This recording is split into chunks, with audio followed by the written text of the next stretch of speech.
this is Alan Elliott Mershon, and as chair of Travel Consult, I get to lead 18 different travel marketing companies around the world in various marketing activities. Today, we're here to share with you the latest research concerning global travel distribution. We went out to all our agencies around the world and asked them to talk to their trade partners, both retailers, wholesalers, and tour operators, and see what's happening right now, what's their finger on the pulse to see the reactions of what's happening. We were lucky enough to complete over 1,000 surveys from around the world. This was done in 20 major source markets using 11 different languages. And today I get to share some of that information. As you can see, there was a big push between retail travel agents and tour wholesalers who combined to have the biggest percentage of respondents. This was done throughout the world with a heavy emphasis on Europe, Asia, North America, and the Middle East. When we were asking the individual respondents, what is their country doing about restarting after the epidemic? As you can imagine, there's a wide area of responses, and that admittedly is changing week to week, but there is a little bit of optimism and some openings. Let's hope that holds true. As we look at the effects on the individual companies as a business, we see some changes. 1 out of 3 has moved from full-time to part-time. Another 26% have laid off the majority of their teams. This is increasing from our June survey.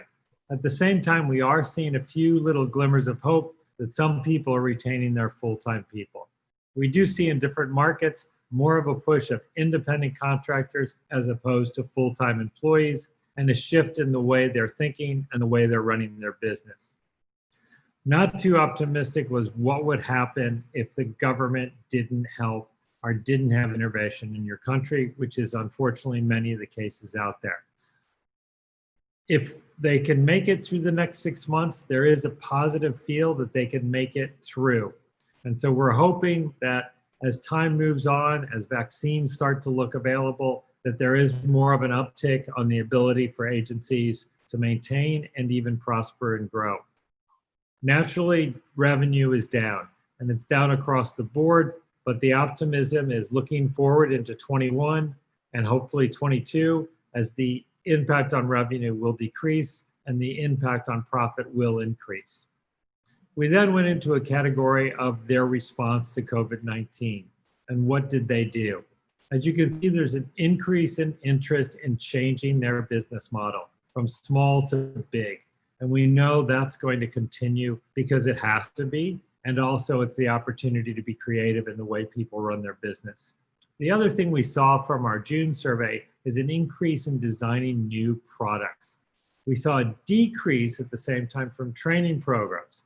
Our insight from that is based on the fact that they now know enough about new products and things that they can get that they're able to design new products for their consumer. This is a great opportunity for all to participate in that, but you must be proactive to do that. We also asked where they get their information and their sources.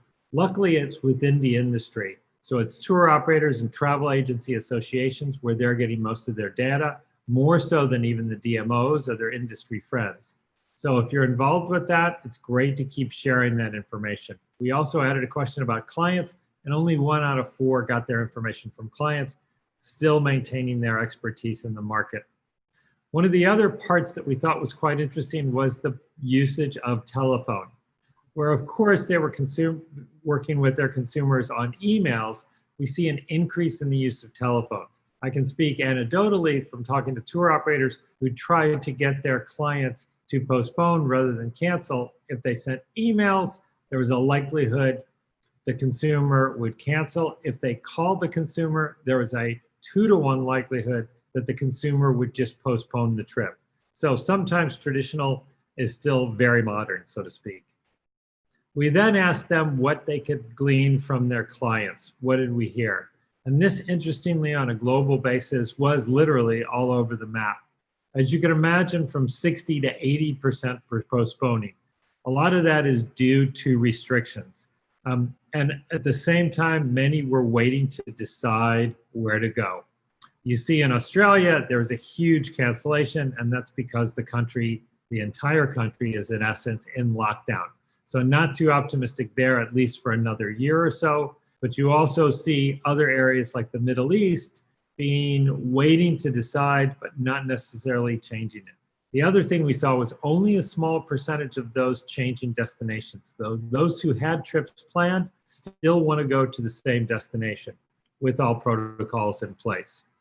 We did see a big range of difference between when the clients were deciding. As a matter of fact, in Europe, we saw a strong push that they were deciding in very short notice, and in other destinations, they were waiting to decide. This, and what you'll see later, is a need for flexibility, is a big push on, we'll see a shortening of a lot of the booking periods. How far in advance? Well, as I mentioned, the Europeans are ready to travel. Admittedly, this is probably European travel within Europe with much, much short notice, where the Americans and the Australians are going to be booking way much further out in advance. We also hear that a lot of people are booking in very short periods, are very long, and the longer are quite often with multi-den family trips. So it's a bit of a trend that we started to see, and this solidifies it. One of the things that struck us was the client's number one consideration when choosing a destination was the destination's health and safety security certification.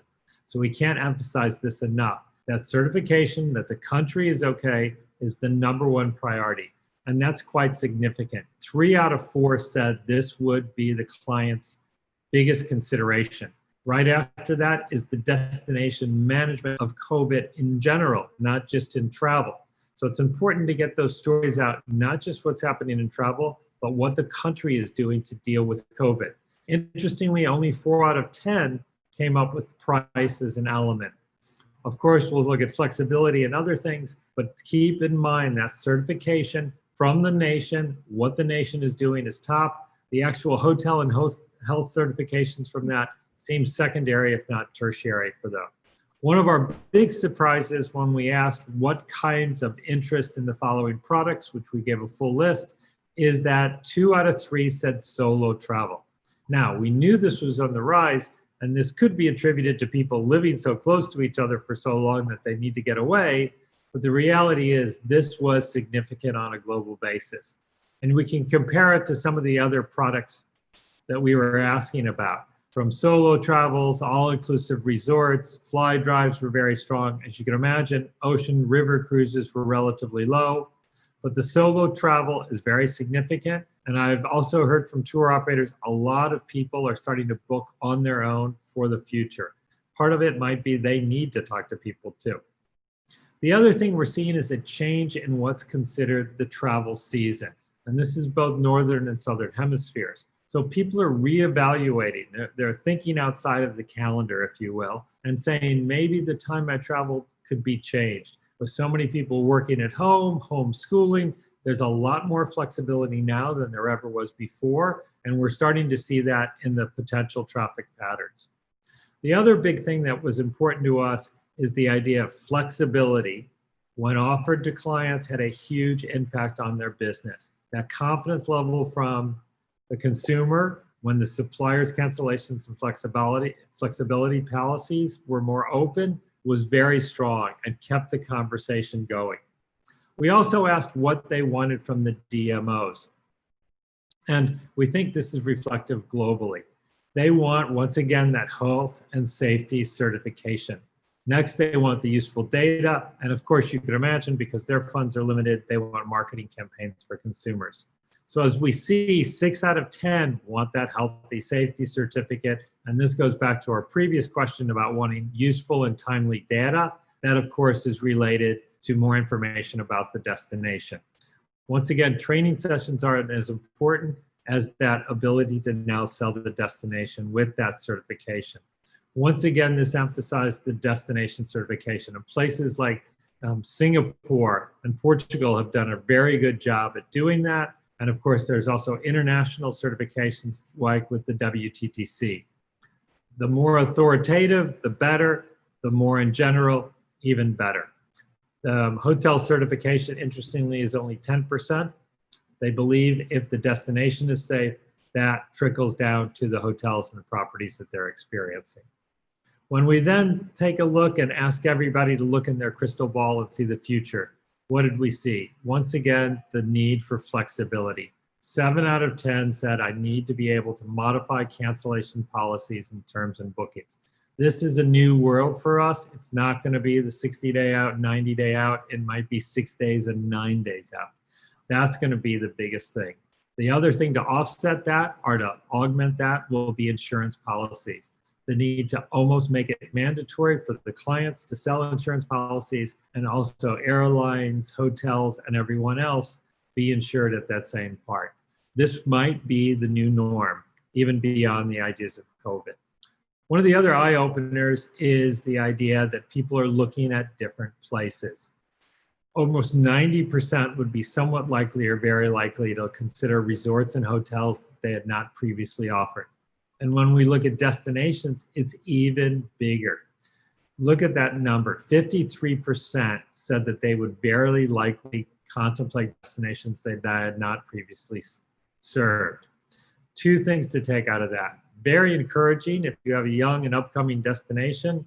Very concerning if you have a well-established destination, because that means the loyalty to those destinations is not as strong as it used to be, and they're ready to look at other places. So you have to keep that CRM very strong with your current clients while looking at new potential clients at the same time.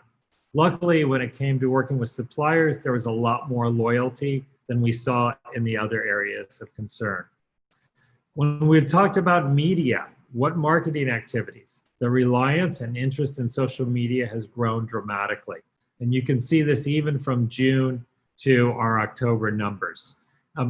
This once again ties back into the idea that we can tell the story of what the country, what the destination, what the city is doing about COVID. And it can be all positive stories. So the more consumers see this, the more they're prone to visit that destination. And online is the answer for now, both in social and digital. There's less advertising, but more direct to consumer and more CRM. One thing we do know is the first people to come back to the destinations are the ones who have been there before, and those are the ones that are most easily reached. So that's something to keep in mind. And the other big thing we want to leave you with is the changing roles. When we asked, how is your job going to change? In June, we were looked about health and being advisors and safety, because that was the consumer's number one need. Now that's almost a given. If it's not safe and I don't feel I'll be healthy there, then I'm not going. So now the next question is, can you give me flexibility? Can I change? Can I adjust what I'm doing? So not only does the company have to change the way they're working, they're going to have to be able to change the way the consumer has interest in that change and that flexibility that they've never had before. And with that, I say thank you. If you're interested in getting more information, either on the global basis or the individual markets, Travel Console is the first place to start. As I mentioned, we have several companies around the world that can help you with this information. We can help you with the global, but if you have interests in any places from Mexico, France, Central Europe, Nordics, Japan, China, feel free to contact one of our members. They will have the specific information from this research about their market. Please reach out. We're more than happy to help you. And thanks again for the opportunity.